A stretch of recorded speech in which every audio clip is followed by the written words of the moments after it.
اور جس نے اللہ کی رسی کو مضبوط پکڑ لیا وہ سیدھے رستے لگ گیا۔ مومنو، اللہ سے ڈرو جیسا کہ اس سے ڈرنے کا حق ہے، اور مرنا تو مسلمان ہی مرنا، اور سب مل کر اللہ کی ہدایت کی رسی کو مضبوط پکڑے رہنا اور فرقے فرقے نہ ہو جانا، اور اپنے اوپر اللہ کی اس مہربانی کو یاد رکھنا جب تم ایک دوسرے کے دشمن تھے تو اس نے تمہارے دلوں میں الفت ڈال دی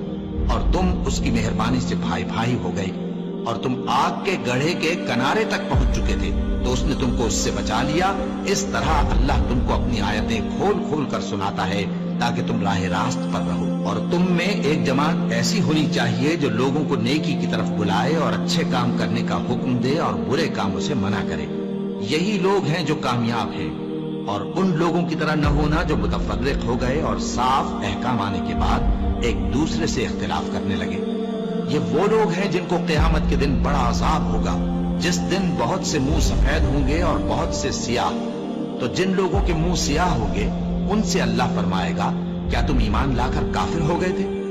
سو اب اس کفر کے بدلے عذاب کے مزے چکھو۔ اور جن لوگوں کے منہ سفید ہوں گے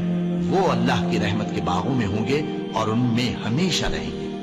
یہ اللہ کی آیتیں ہیں جو ہم تم کو ٹھیک ٹھیک پڑھ کر سناتے ہیں، اور اللہ اہل عالم پر ظلم نہیں کرنا چاہتا، اور جو کچھ آسمانوں میں اور جو کچھ زمین میں ہے سب اللہ ہی کا ہے، اور سب کاموں کا انجام اللہ ہی کی طرف ہے۔